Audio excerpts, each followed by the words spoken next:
Hi, my name is Ernie Norcia. I'd like to share the story of my career in art. The image on the screen is a painting I did of myself a few years ago.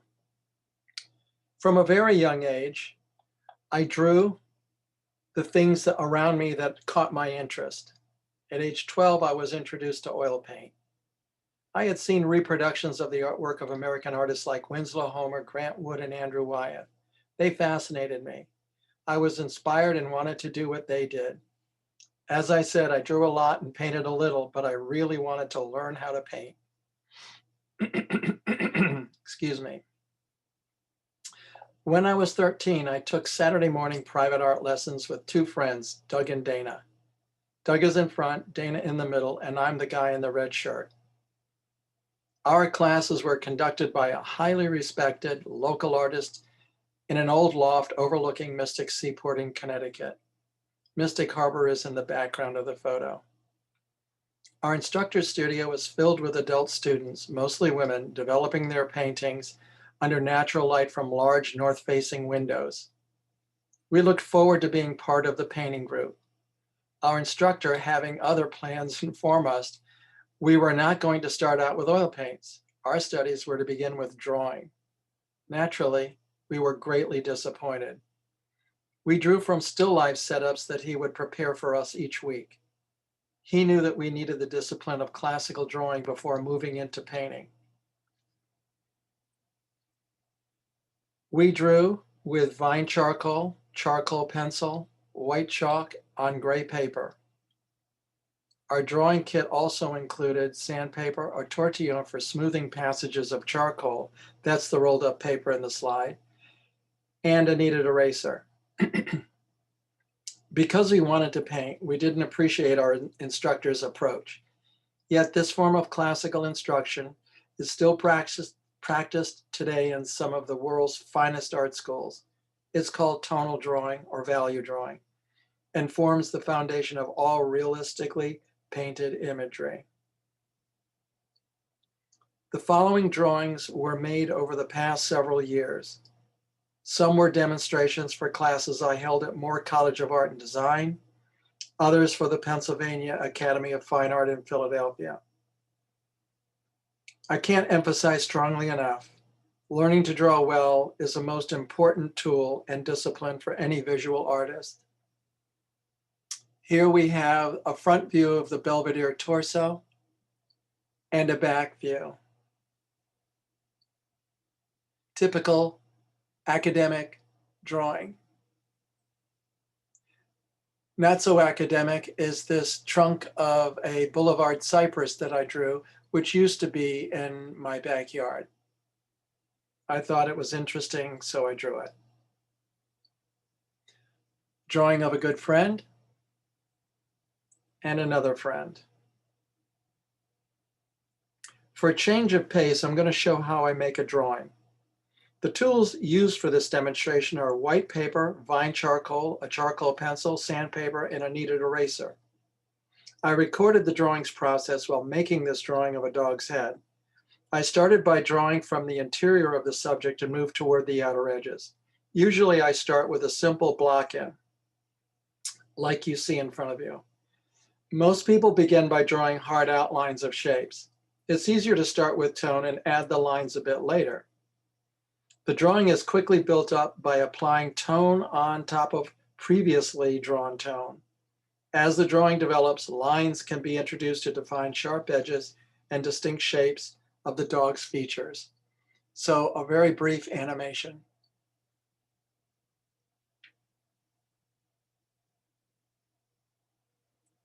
This just shows how I put things down, erased them, brought them back, and this is the conclusion for the drawing.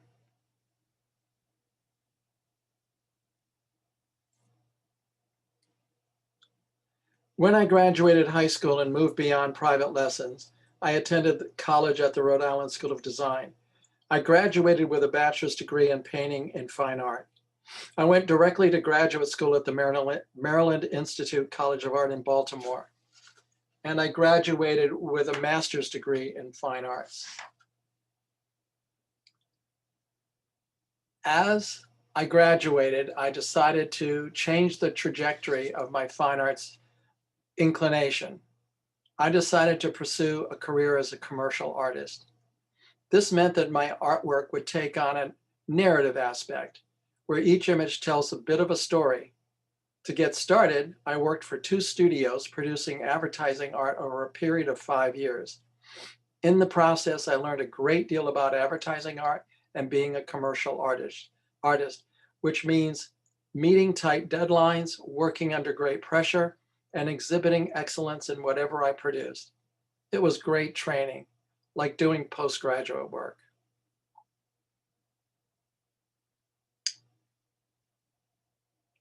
I discovered I didn't enjoy working for others, so I decided to open my own studio where I'd have greater control over the kinds of images I worked on. This presentation shows a very small, though typical, sample of the artwork I've done in my 40-year career. The artwork comes from the period of time after I opened my own studio and secured an agent in New York City. I did a lot of cover art for books and music. You may recognize Christopher Curtis's Bud Not Buddy. This was the original cover that I did. I've done many Nancy Drews. This is typical, as is this. The creation of a book cover was always the same for me. It started with drawings. On the left, I'm defining who the character is that I'm thinking of for the book after I've read the text.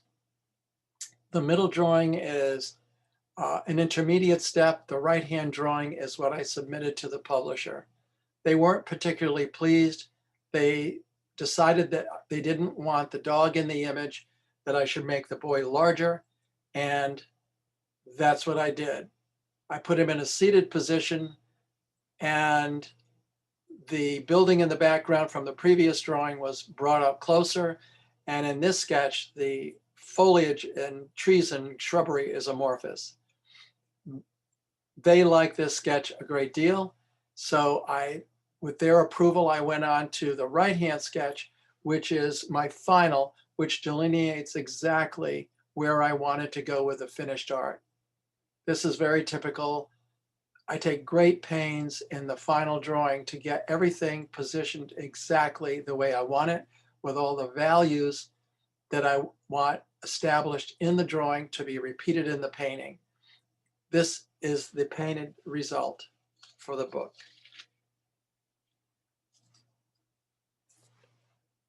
I also did a number of album covers, a great many album covers. This was Street Corner Serenade for the rock and roll era, a portrait of Elvis performing in an auditorium early in his career with a lot of screaming women. Otis Redding in performance, and Ray Charles. I did a number of Country Music Hall of Fame stars. This one is Waylon Jennings. I did Willie Nelson, Patsy Cline, and many, many others, about 40 to 45 of them. I also did a series of great composers. This is the young Brahms and Gershwin.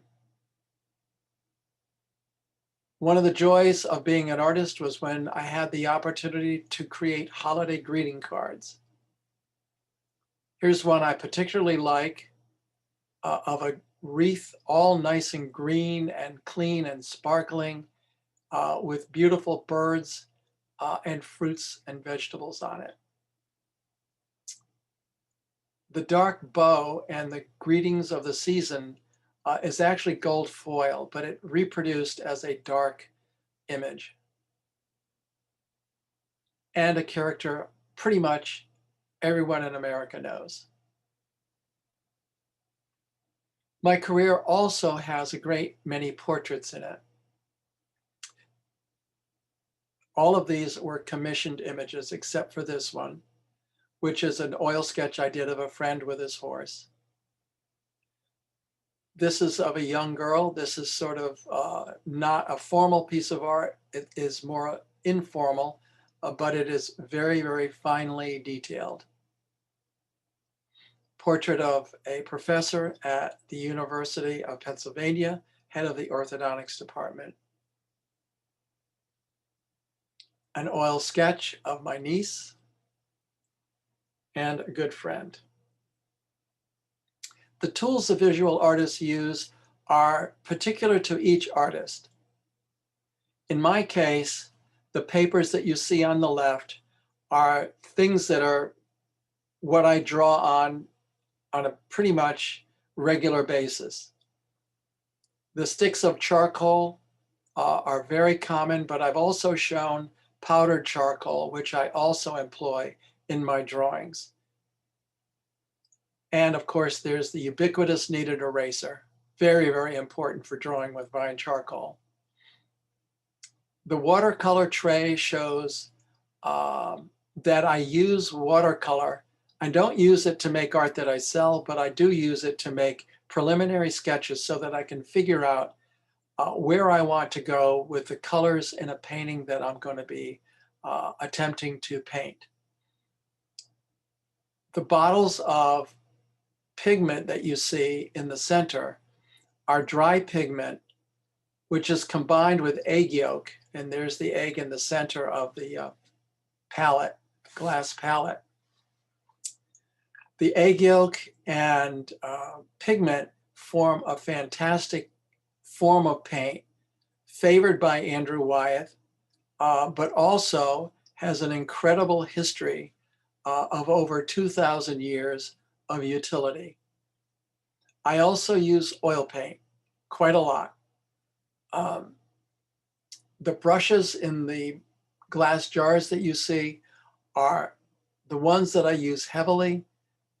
They're very, very typical and a very, very short or small supply of those that I have.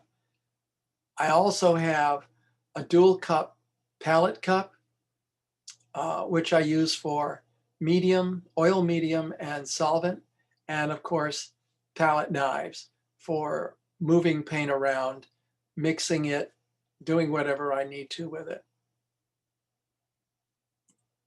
And here I am in the studio with little dabs of paint on my glass palette as I'm making corrections or additions to an oil sketch that I did for a class at the Pennsylvania Academy.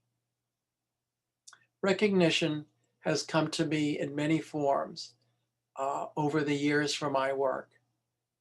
But two of the more important ones to me are an Emmy that I won for a television, the artwork that I did for a television series called Cosmos, written and narrated by Carl Sagan, and an invitation to the White House where one of my ornament designs was on that year's Christmas tree. Here's where you can get in touch with me at Norcia Studios at verizon.net or use my phone.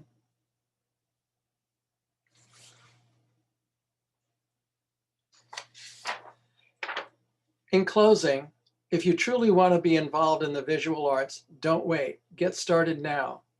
Talk to people and let them know of your interest. Talk to your instructors. As great as your school's instructors are, it might help to hear other informed voices to broaden your exposure. Whatever you desire to be, you'll need to love your choice. Your genuine passion will sustain you over a lifetime. One last point. Artists need a broad education. While you're young, the more you're exposed to things like great ideas, history, math, music, writing, and the arts in general, the greater the number of resources you can enlist in navigating the course of your life. Thank you very much, and I wish you well.